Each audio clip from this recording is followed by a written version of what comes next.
Jadi memang apa yang disampaikan Pak Vito atau timnya Pak Vito ini memang benar sekali kalau bicara soal bagaimana kita memang untuk membangun sebuah aset itu perlu kesabaran.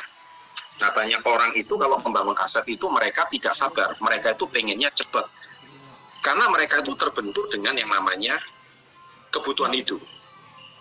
Nah, kebutuhan hidup itu kan bisa dipenuhi juga dari gaji atau penghasilan tetap. Memang kadang-kadang di bisnis ini, saya selalu mengajarkan untuk Anda membangun bisnis ini itu bukan cuma secara part-time. Ya, kalau Anda sudah bekerja, Anda bangun bisnis secara part-time. Tapi kalau misalkan Anda dari komunitas Yes sejak awal, Anda langsung full-time di bisnis ini juga silakan. Karena saat ini mencari pekerjaan juga tidak mudah. Ya. Menurut saya tidak mudah. Justru pemerintah pun sadar bahwa apalagi saat ini semua lapangan pekerjaan boleh dikatakan rontok. Apalagi di masa-masa PPKM. Kita lihat di Surabaya tadi saya barusan dapat info dari teman saya pengusaha. Kalau Anda ke Jawa Timur, Anda pasti kenal yang namanya Jatim Expo. Atau bukan cuma Jatim Expo, tapi juga Batu Night Safari, ya, atau Jatim Park. Ya, Jatim Park itu pasti tempat yang dikunjungi nomor satu. Kita lihat juga di Bali, tempat-tempat wisata. Ya, ternyata mencari lapangan pekerjaan saat ini memang tidak mudah. Karena banyak sektor memang sangat terpukul. Ya, pengusaha pun sudah tidak bisa berhutang sama bank. Apalagi mereka berbisnis harus hutang sama bank untuk membesarkan usahanya. Ya, jadi itu banyak yang kepukul. Kalau pengusaha saja sudah tidak mampu menyelamatkan usahanya, bagaimana mereka mau mempertahankan karyawannya? Nah, kalau mempertahankan karyawan aja nggak bisa, apalagi buka lapangan pekerjaan baru, lebih sulit. Nah, itulah sebab memang di kondisi saat ini, mencari pekerjaan itu boleh dikatakan di masa pandemi ini sangat sulit. Makanya di DM Instagram saya, hampir setiap hari masuk, Pak ada loker nggak di perusahaan Bapak? Pak ada loker nggak di perusahaan? Nah, karena saya setiap hari menerima itu, sudah sejak saya bermain di sosmed 11 tahun ini, saya merasa ini bukan sebuah solusi. Karena sebesar apapun perusahaan Anda, kalau Anda menerima pekerjaan, ya ngelamarnya bukan ke saya, ngelamarnya itu ke personalia. Ya, kalau Anda masuk ke personalia itu ada lamaran di situ. Tapi kalau ngelamarnya ke pemilik perusahaan, ya pasti bingung divisi apa yang membutuhkan karyawan. Nah, jadi ini yang seringkali banyak karyawan itu, calon karyawan itu bingung. Nah, yang saya paling sedih itu juga satu. Saya baru-baru ini meeting dengan, bukan meeting, reuni ya, dengan teman sekolah. Anda tahu orang teman sekolah saya ini kan rata-rata anaknya itu udah gede, terutama yang cewek-cewek. Ya, teman-teman saya yang cewek-cewek, ya kalau Anda manggilnya ibu-ibu, kalau saya cewek-cewek ya karena seusia saya. Anaknya sekarang usianya udah 18 tahun, 20 tahun, 21 tahun. Dan jawabannya selalu sama. Dia panggil saya Chandra karena teman sekolah kan. Chan, ya ada nggak loker nggak di tempat kamu? Ya, saya selalu bilang loker di tempat saya nggak lain nggak bukan, jadilah komunitas Yes. Jadilah reseller komunitas Yes. Karena kalau perusahaan ya kan, kami nggak butuh karyawan. Gitu. Karena sekarang karyawan ini sebisa mungkin dikurangi. Karena banyak pekerjaan karyawan itu bisa digantikan oleh robot. Ya, banyak pekerjaan sudah bisa digantikan dengan aplikasi. Ya, bahkan sekarang bank besar semacam BCA pun tellernya sudah mulai digantikan dengan mesin ATM. Mesin ATM pun sekarang Anda cek di mana-mana di seluruh Pulau Jawa ini, hampir di setiap Alfamart, Indomaret, itu mesin ATM-nya bisa store tunai. Artinya apa? Artinya BCA pun sudah melihat bahwa ini satu peluang, dan itu teller sudah pasti dihilangkan. Kalau teller itu kan bekerjanya cuma jam 8 sampai jam 4 sore. Nah, kalau mesin setoran tunai itu kan 24 jam. Apalagi kalau Anda cuma receh-receh ya, store uangnya mungkin cuma jutaan. Kalau mungkin sampai harus bayar uang miliaran, mungkin harus di setor pribadi. Tapi zaman sekarang sudah sangat jarang sekali. Orang paling cuma pakai transfer, pakai cek, BD. Nah, artinya apa? Banyak pekerjaan itu sudah bisa digantikan oleh mesin. Nah, jadi kalau bicara loker zaman sekarang, ini adalah satu era yang sangat-sangat berat. Jadi tadi yang diceritakan Pak Marlon memang benar. Ya, jadi kalau Anda nggak mulai bangun aset dari sekarang, sepertinya memang masa depan kita ini betul-betul parah. Dan ini baru awal, dan ini akan semakin lama semakin banyak. Makanya anak-anak Anda sekolah, ya saya khawatir kalau anak-anak Anda di sekolah dan tamat itu nanti mau bekerja di mana, saya ini bingung. Betul-betul bingung. Mau bekerja di mana ini sangat membingungkan. Bekerja di bank pengurangan. Bekerja di tempat wisata, apalagi sekarang terkumpul. Bekerja di perusahaan-perusahaan, pabrik, dan sebagainya, sekarang banyak pabrik kena PPKM kosong. Ya, jadi shift-nya diberhentikan, bahkan banyak pabrik sampai bayar gaji cuma setengah harga. Itu banyak sekali. Makanya kemarin banyak yang bertanya, Pak Chan, era sebenarnya sekolah itu menjamin nggak sih kita dapat pekerjaan? Saya bilang tidak. Karena sistem sekolah kita sekarang itu menganut sistem sekolah yang diterapkan oleh Amerika sekitar 170 tahun yang lalu. Di mana 170 tahun yang lalu itu awal industri 2.0. Di mana yang memelopori itu adalah Henry Ford. Henry Ford itu adalah orang yang menciptakan Ford Company.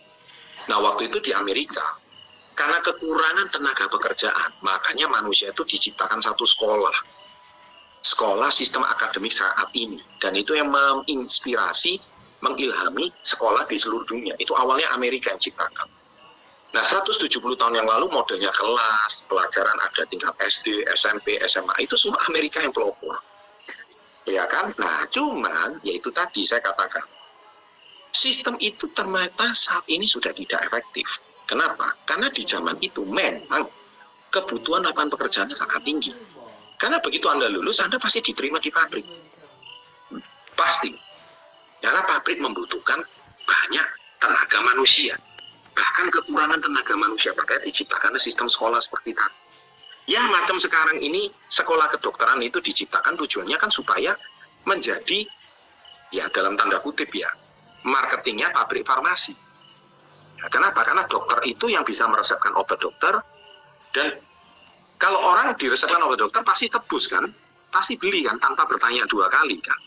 Karena dokter yang mengerti kan tentang jenis obat-obatan itu. Nah, secara nggak langsung kan dokter sudah dibuat satu sistem oleh sekolah farmasi atau sekolah kedokteran yang bekerja sama dengan pabrik farmasi, dipaketkan agar bisa membuat penjualan produk daripada farmasi tersebut lancar. Nah, itu sistem kedokteran. Maaf kalau saya sedikit membongkar bagaimana kronologis dokter itu bisa menjadi sebuah marketingnya dalam tanda kutip. Tapi ya tentu itu tidak baik ya kalau saya sampaikan, nanti banyak dokter itu nanti tersinggung. Ya, tapi kenyataannya memang seperti itu. Jadi sistem farmasi memang mendanai research. Mereka mendanai research besar-besaran untuk diinvestasikan dan implementasikan nanti sama dokter. Cuman itu masih berlaku di dunia kedokteran. Yang mana sekarang industri kesehatan itu memang sangat booming. Makanya jadilah reseller kesehatan. Itu memang benar. Kalau reseller kesehatan, Anda kan nggak perlu resep dokter. Reseller kesehatan, Anda itu cukup memasarkan produk kita yang memang sudah terkenal, yang sudah sangat booming, diresepkan oleh banyak pakar dan ahli, tapi orang umum pun bisa jual tanpa resep. Yang mana suplemen itu adalah sebuah makanan tambahan. Food supplement itu kan sesuatu yang tidak bisa didapat dari makanan biasa. Contohnya Anda super green food. Anda 10 tablet super green food itu Anda konsumsi pisang itu berapa puluh biji, jeruk itu 40 biji, ayam berapa ekor, sayur brokoli itu sampai berapa puluh ikat. Wah, itu gizinya nggak mungkin terpenuhi kalau cuma dari sayur-sayuran, buah-buahan, dan dari daging-dagingan yang lain. Tidak tercukupi, makanya butuh food supplement. Nah, food supplement itu kan tujuannya kan tambahan. Nah, tambahan itu memang Anda harus tahu bahwa makanan padat gizi seperti super green food itu kenapa bisa dijual bebas, karena kita tidak bisa dapatkan dari makanan biasa. Nah, kesadaran inilah yang harus kita edukasi kepada masyarakat. Begitu konsumsi SGF, badan kita terasa segar, badan kita terasa enak. Ya, karena kita nggak bisa cukupi dari makanan. That's why makanya super green food itu memang harus dipenuhi. Nah, sekarang kembali ke cerita soal Henry Ford itu tadi, Ford Company. Ketika 150 tahun ini kan terjadi revolusi industri terus. Iya kan? Sedangkan sistem sekolah kita ini belum mengalami revolusi. Ya baru-baru pandemi inilah mengalami revolusi. Revolusinya pun kembali lagi ke online. Online pun malah mengalami kemunduran karena sistemnya sekarang tetap sistem kelas tapi di rumah, kan jadi malah kemunduran. Karena apa? Justru saya bilang sekolah itu masih bisa dipertahankan. Kenapa? Yang kita pertahankan mungkin bukan pelajarannya. Pelajarannya sih menurut saya biasa-biasa aja. Yang bisa dipertahankan itu adalah kedisiplinannya, moralitasnya.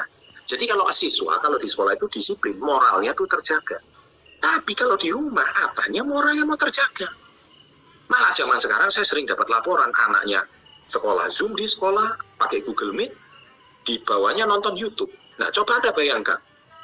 Terus ngapain sekolah? Ngapain kita bayar mahal-mahal? Nah, ini kan semakin aneh kan?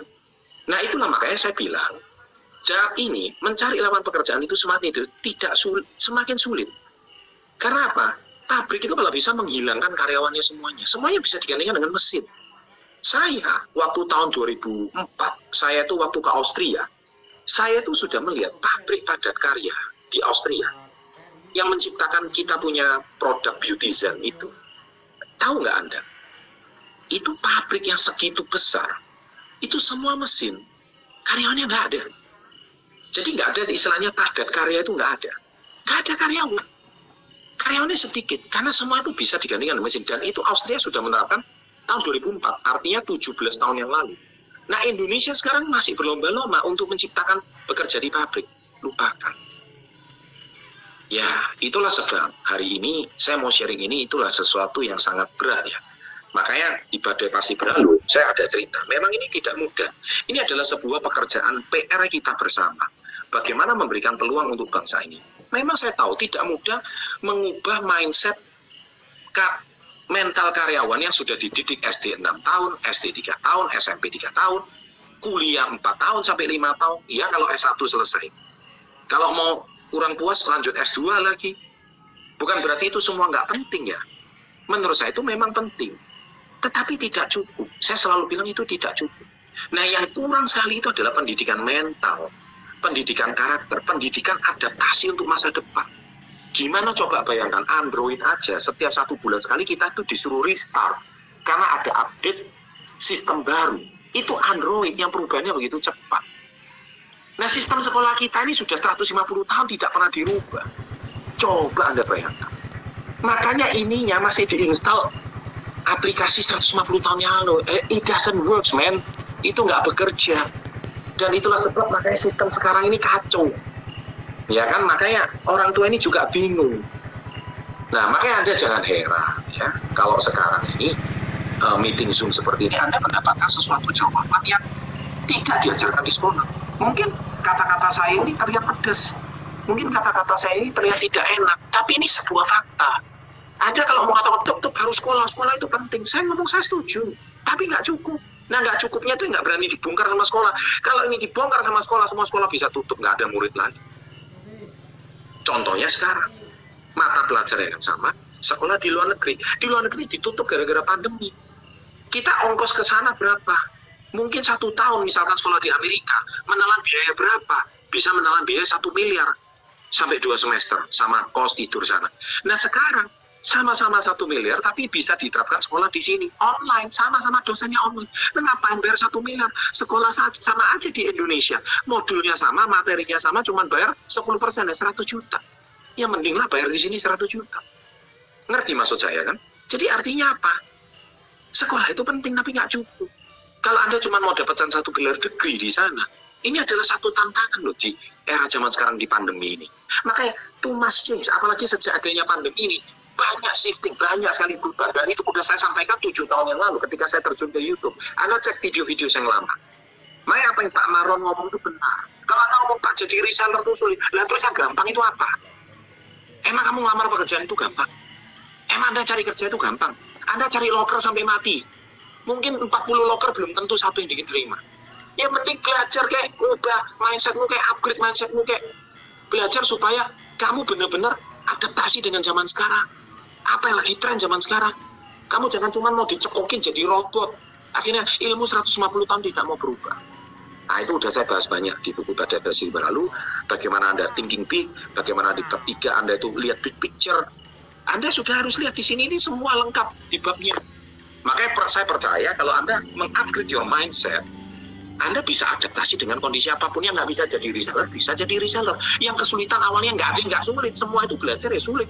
Anda naik mobil aja pertama ya nabrak dulu, naik motor pertama ya nabrak dulu. Nggak mau nabrak ya jangan belajar motor kan gitu. Nah ini krisis bangsa loh. Ini mental besar ya yang harus kita kerjakan bersama-sama. Makanya saya siapkan mentor, saya siapkan seminar online seperti ini dengan satu tujuan, mengubah generasi muda bangsa ini supaya tidak lagi punya mental saya hanya satu-satunya cara untuk saya bisa survive adalah menjadi karyawan. No, sekali lagi no. Ya, many things, banyak cara, dan Anda bisa make money zaman sekarang. Demikian yang saya bisa sharing malam hari ini. Semoga menggedor mindset Anda. Sukses selalu dan salam hebat luar biasa. Sampai jumpa di CBC tanggal 21 Agustus. Selamat malam.